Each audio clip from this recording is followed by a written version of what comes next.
Well guys, she hasn't moved at all out here. Think we should bring her inside? Yeah. Okay, go ahead and grab her, Lydia. I know I said in the last video that we were gonna keep Delilah with Doris, but it's getting so hot out here that I think she's really struggling in the heat to try to maintain her temperature. She's just breathing really heavy. So we're gonna bring her inside for the day and see if she does any better inside with us. All right, little baby.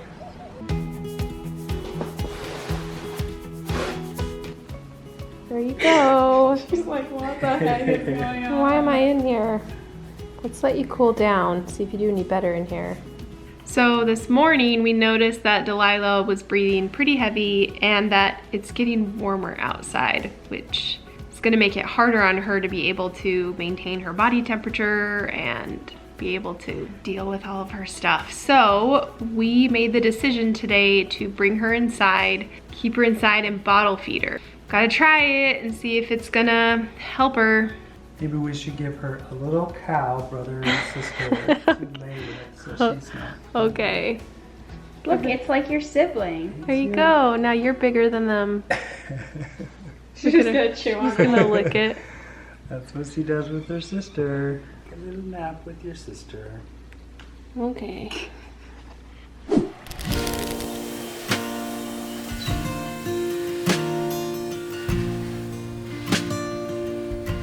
So last night we put Delilah back with Doris because it was nice and cool and Doris really wanted to be with her. And then this morning when I went out to let all of the baby goats out, I noticed that Delilah was still laying at the back of the pen. And when I checked on her, I saw that she had passed.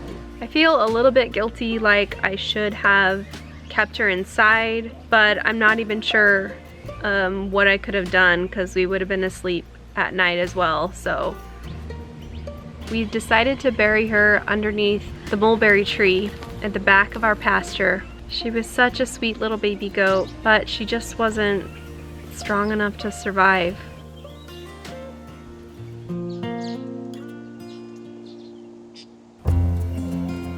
When Delilah was born, she was so tiny. It's hard to believe how tiny she was, that she got stuck. Yeah, she was probably even smaller than the littlest goat that we had Yeah. so long ago. Yeah, you wouldn't even think she'd be able to nurse because she was so small. But she had lots of energy and Doris was good with her and she seemed to drink a lot. At first we had to help her with everything, but she was starting to get better and able to eat by herself. When did she start to have her heart problem again? I think it was like a week after she was born.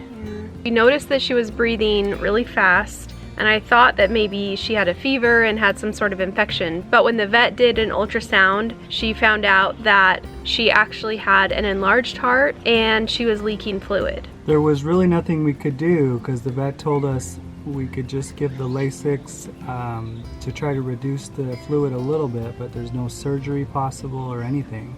Every day I was giving her a little injection of Lasix, and we were hoping that that was going to relieve the pressure on her heart, get rid of some of the fluid, but I don't think we noticed a big difference. She still seemed to be breathing fast, and you know what's weird is she didn't seem like she was growing much. Yeah, it didn't seem like she grew at all.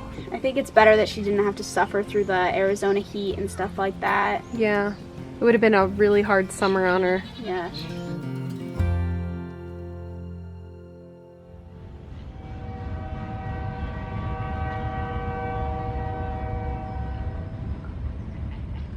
Well, even though it's been a pretty sad day, we still have chores and things to do. So we milked the animals, we fed the animals, and I think today we're gonna stay inside and not do a ton of jobs and projects.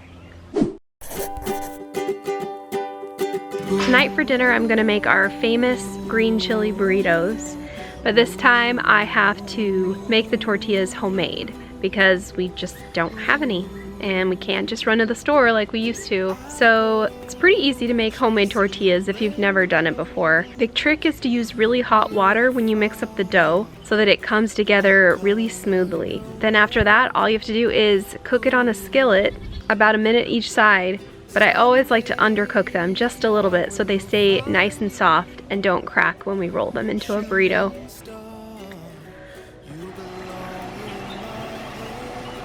Well, that's it, guys. Thanks for joining us. I'm sorry about this bad news. I've been worried about it all day, thinking how I'm going to share this with you guys, and hopefully I did little Delilah justice and we were able to show her cute little life, and hopefully she had a good life here on our farm. You know, sometimes we get criticism for caring too much for our animals, and that a real farmer would just butcher them right away or kill them right away. And while I do think that there are times when you do have to put animals down, at the same time I feel like it's my responsibility to take care of them as much as I can. Even though we eat meat and we're not vegan, it doesn't mean that we can't care for our animals and try our best to save them if at all possible. Alright guys, that's it. If you'd like to watch the birth story of when Delilah was born and see her first moments here on the farm, go ahead and click here.